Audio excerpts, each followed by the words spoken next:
কি রেডি তো কিছু রহস্যময় কোডের জট ছাড়াতে?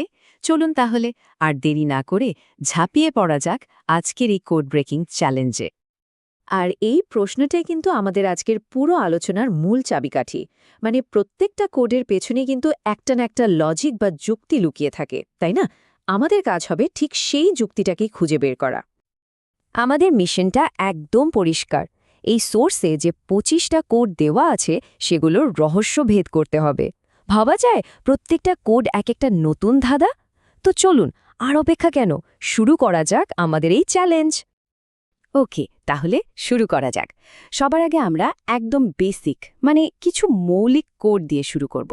এগুলি সাধারণত অক্ষরের জায়গা বদল বা তাদের ক্রমের উপর ভিত্তি করে তৈরি হয়, বেশ সোজা। এই স্লাইডটা খেয়াল করুন, কি দারুণ একটা ব্যাপার, তাই না? খুবই সহজ কিন্তু।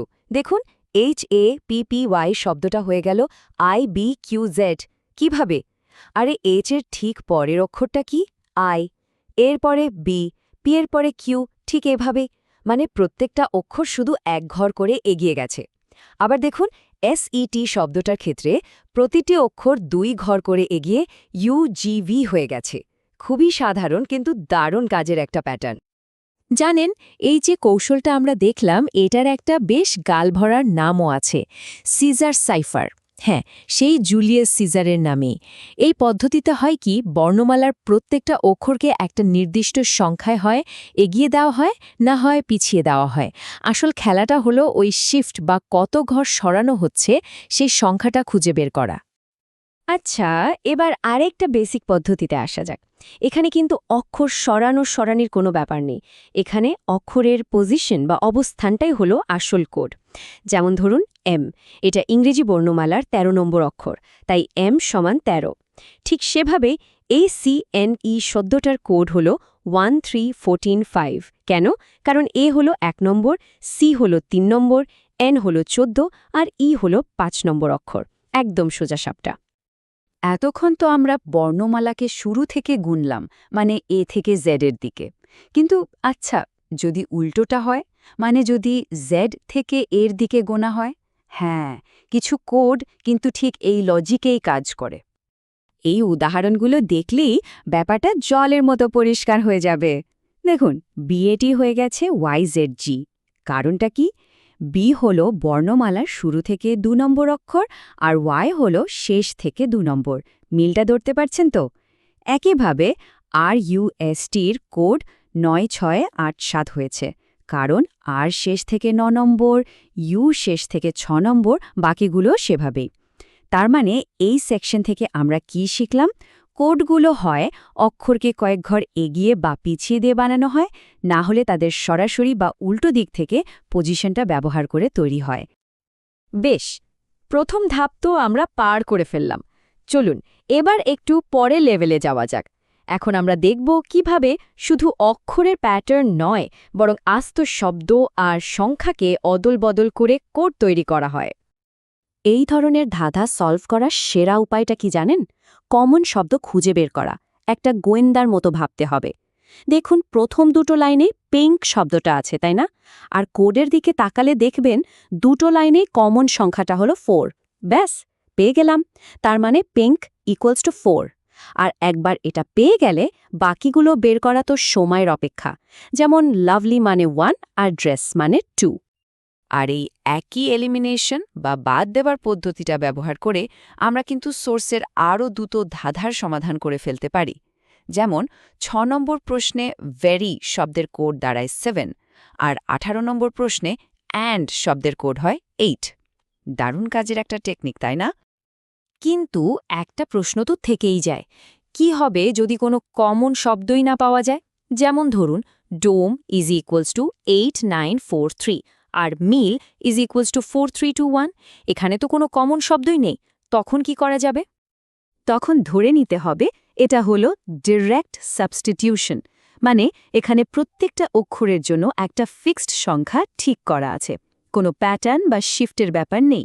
যেমন ডোম ইকুয়ালস টু 8943 আর মিল ইকুয়ালস টু 4321 থেকে আমরা পরিষ্কার বুঝছি যে ডি মানে 8, ও মানে 9, এম মানে 4, ই মানে 3। এই তথ্যটা ব্যবহার করে 38249 কোডটা সমাধান করলে উত্তরটা কি দাঁড়ায়? ড্যামো।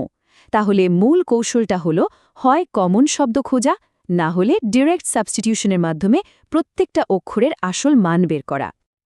ওকে, আমাদের বিশ্লেষণকে এবার আরও এক ধাপ ওপরে নিয়ে যাওয়ার সময় হয়েছে। এখন যে ধাঁধাগুলো আমরা দেখব সেগুলোতে শুধু প্যাটার্ন খুঁজলেই হবে না, এখানে একটু গণিত আর একদম অন্যরকমভাবে ভাবার ক্ষমতাও কাজে লাগাতে হবে। এই স্লাইডটা দেখুন, দুটো আলাদা ধরনের ম্যাথ বেসড কোড আছে। প্রথমটা বেশ সহজ। বুক শব্দটার কোড হল 43। কিভাবে? বি মানে 2, ও মানে 15, আরেকটা ও মানে 15, কে মানে 11। সব যোগ করলেই 43। কিন্তু দ্বিতীয়টা দেখুন, ACT এর কোড 48। এখানে শুধু অক্ষরের পজিশন যোগ করলেই হবে না। 1 যোগ 3 যোগ 20 হয় 24। তাহলে 48 কিভাবে হলো? হ্যাঁ, যোগফলকে 2 দিয়ে গুণ করা হয়েছে। তার মানে শুধু যোগ নয়, গুণ ভাগ যে কোনো কিছুই থাকতে পারে। এবার একটা অন্য ধরনের ধাঁধা দেখা যাক। এটাকে বলে অ্যানালজি বা সাদৃশ্যের ধাঁধা। ধরুন, একটা প্রশ্নে বলা হলো, তেষ্টা পেলে আমরা কি খাই? খুব সোজা উত্তর, জল বা ওয়াটার। কিন্তু কোডের দুনিয়ায় ওয়াটার মানে হলো এয়ার। তাহলে এই ধাঁধার কোডের উত্তরটা কি হবে? এয়ার। ব্যাপারটা হলো, এখানে ধাপে ধাপে বাস্তব জগতের উত্তরের সাথে কোডের জগতের উত্তরটাকে মেলাতে হয়। ঠিক এই একই লজিক ব্যবহার করে আর একটা ধাঁধাও সলভ করা যায়। প্রশ্নটা হলো, ভারতের জাতীয় পাখি কি? আমরা সবাই জানি ময়ূর বা পিকক।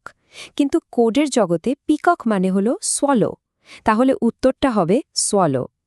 এই ধাঁধাগুলো থেকে কি বোঝা গেল? কোডের যুক্তি শুধু অক্ষর বা সংখ্যাতেই সীমাবদ্ধ নয়, এর পেছনে ম্যাথ বা এমনকি আমাদের সাধারণ জ্ঞানও থাকতে পারে। আমরা কিন্তু প্রায় শেষের দিকে চলে এসেছি, আর এখন যে কোডগুলো দেখব সেগুলো আরেকটু বেশি কঠিন, আরেকটু বেশি চ্যালেঞ্জিং। এগুলো সমাধান করতে হলে আমাদের মাল্টি স্টেপ ফর্মুলা খুঁজে বের করতে হবে।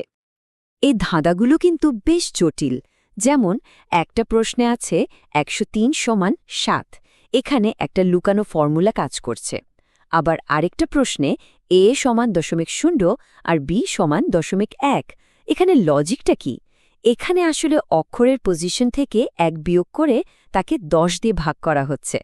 যেমন ধরুন f, এটা তো 6 নম্বর অক্ষর, তাহলে এর কোড হবে 6 বিয়োগ 1 ভাগ 10 মানে 0.5।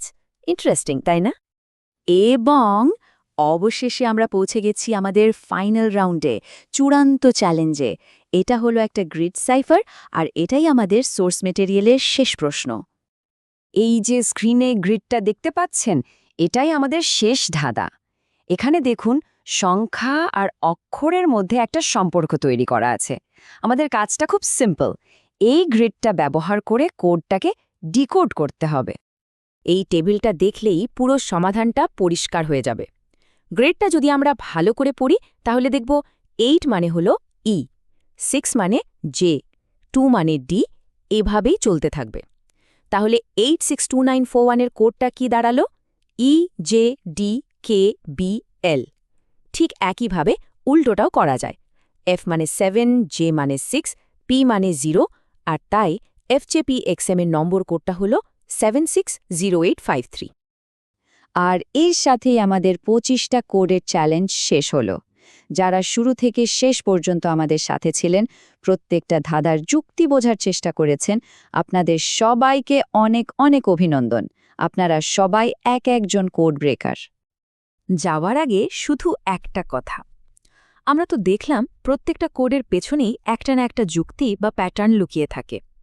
আচ্ছা, কখনো ভেবে দেখেছেন আমাদের নিজেদের জীবনেও তো এমন কত প্যাটার্ন লুকিয়ে আছে যেগুলো হয়তো আমরা চোখেই দেখতে পাই না?